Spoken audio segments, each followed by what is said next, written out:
Bore da, welcome. As I talk to you today, the Council is facing unprecedented financial pressures beyond its own control.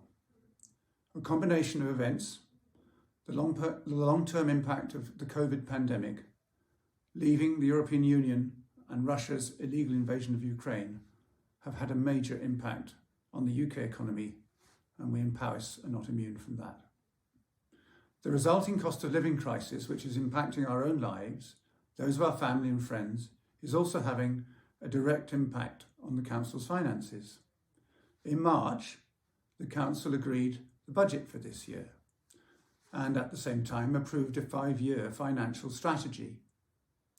The crisis, alas, has changed absolutely everything, and we are having to plan for a new financial world. Well, we have seen surging inflation, with rates rising above 10% in August. Our original financial plan had only assumed a 2% rate of inflation.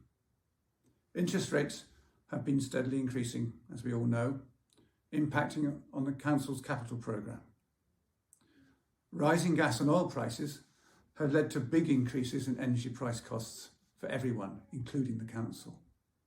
And we face as a Council a near 8 million rise in energy costs for our schools, council buildings, street lights and so on this year. Fuel prices are up and have a huge impact on a huge rural authority like Powys. School transport costs are set to increase by about £1 million this year alone. And indeed, national pay settlements, reached of course to help people meet the costs of the inflation that's affecting everybody, for staff will add just another £3.7 million to our costs.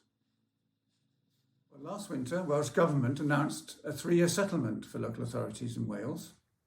Powys County Council was allocated an increase of 9.6% in its revenue support grant for 2022-23 and likely increases of 3.5% and 2.4% for the coming years. And we don't think we will get any more above these allocations in the current circumstances. And of course, those increases in future years are significantly less than the current rate of inflation and the current pay settlements which are being reached. This means that the Council inevitably has to significantly cut its cost in order that it can present then a balanced budget, as it has to do by law, to the membership of the Council in February of next year. There is no doubt the pressures we face now are going to continue next year and for the foreseeable future in years to come. We have to plan for uncertain financial times. We know the cost of living crisis is already impacting our local residents and local businesses, and that could result in even greater pressure on the Council through things like increasing homelessness, increasing referrals to social service, increasing levels of debt owed to the Council and reduced levels of council tax collection, and increasing demand for the services we provide, such as money advice and benefit support and the council tax reduction scheme. Increasing financial pressure on our local population will inevitably increase these pressures. It's unavoidable. We are still facing extra costs due to the COVID pandemic, and please don't think that that has gone away, because it most certainly hasn't. We received significant financial support from Welsh Government during the first 2 years of the pandemic, but this support is no longer available.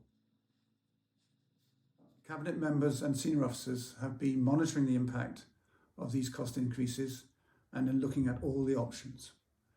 We are developing new financial plans to meet the new circumstances and are taking immediate action to reduce budget where there are no frontline implications for services. We are carrying out a comprehensive review of the way we work to reduce our overall spending. And for those statutory services which we are legally obliged to provide, they must be a priority for the Council. So regrettably, some other services we provide may have to be reduced or cut altogether. We need to deliver savings that have already been agreed, make sure that we maximise our income, and make sure we use any grants that we can get effectively. Our aim is to protect the delivery of services as far as we can. We will also try to protect the jobs of our staff However, I must be clear, there will be some very difficult decisions ahead.